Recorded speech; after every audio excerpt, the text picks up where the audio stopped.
নমস্কার বন্ধুরা, ভালোবাসার রান্নাঘরে সবাইকে স্বাগত জানাই। আজ আমি কয়েক রকমের সবজি দিয়ে ফেনা ভাতের একটি রেসিপি বানাবো। এর জন্য আমি এখানে পাতলা করে আলু কেটে নিয়েছি, সাথে গাজর পেঁপেও পাতলা করে কেটে নিয়েছি, তার সাথে আমি বরবটি নিয়েছি, আর তার সাথে ডুমো করে কুমড়ো কেটে নিয়েছি, আর তার সাথে আমি নিয়েছি এক মুঠোর মতন পালং শাক বেশ ভালো করে বেছে ধুয়ে নিয়ে আমি একটু কুচিয়ে নিয়েছি। তার সাথে আমি নিয়েছি 1.5 কাপের মতন গোবিন্দভোগ চাল আর 1 কাপের মতন সোনামুগের ডাল আর চাল বেশ ভালো করে ধুয়ে আমি জলে ভিজিয়ে রেখেছি।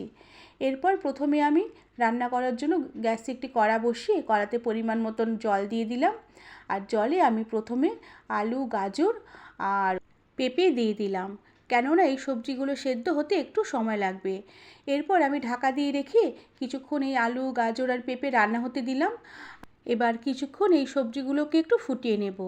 প্রায় মিনিট 5 মতন সবজিগুলো ফুটিয়ে নেবার পরে সবজিগুলো সামান্য একটু সেদ্ধ হয়ে এসেছে। এবার আমি জলে ভিজিয়ে রাখা গোবিন্দভোগ চাল আর সোনামুগের ডাল দিয়ে দেবো ওই জলে।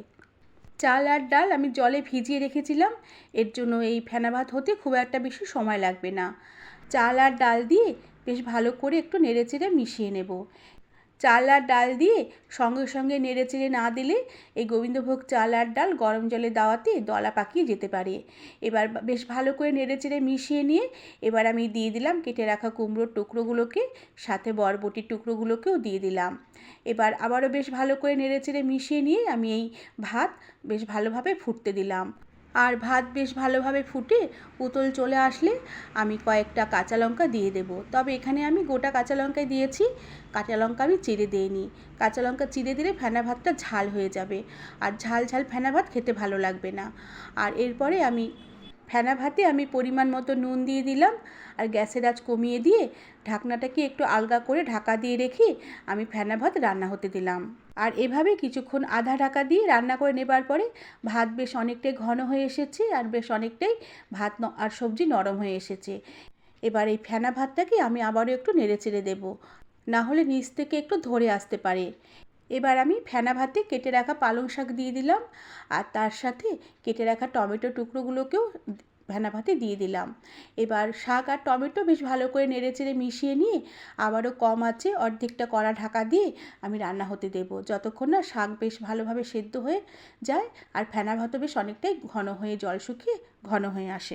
আর এভাবে অর্ধেকটা ঢাকা দিয়ে আবারও বেশ কিছুক্ষণ রান্না করে নেবার পরে ঢাকনা খুলে দিলাম।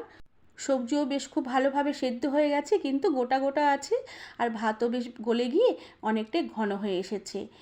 এবার আমি ফেনা ভাত বেশ ভালো করে নেড়েচেড়ে মিশিয়ে নিয়ে গ্যাসের আঁচ বন্ধ করে দেব, কেননা এর বেশি জল শুকালে ফেনা ভাত বেশি শক্ত হয়ে যাবে আর খেতেও ভালো লাগবে না। এবার উপর থেকে সামান্য একটু ঘি ছড়িয়ে দিলাম, আর ঘি দেওয়ার পরে আমি আর নাড়াচাড়া করব না, সঙ্গে সঙ্গে কড়াটা ঢাকা দিয়ে রাখবো। এতে ঘিয়ের ফ্লেভারটা ফেনা ভাতে বেশ ভালো করে ঢুকবে, আর ঢাকা দিয়ে রাখার জন্য সবজি আর ফেনা ভাত আরও একটু বেশ মজবে আর খেতেও বেশ ভালো লাগবে। বন্ধুরা, এই ফেনা ভাতের রেসিপিটি সকালের খাবারের জন্য বা রাতের খাবারের জন্য বা নিরামিষের দিনে দুপুরও বেশি করে সবজি দিয়ে এই ফেনা ভাতের রেসিপিটি সহজেই বানিয়ে নেওয়া যাবে। আমার আজকের রেসিপিটি আশা করি তোমাদের ভালো লেগেছে। আজ তাহলে আসি, পরে আবার একটি নতুন রেসিপি নিয়ে দেখা হবে। ধন্যবাদ বন্ধুরা।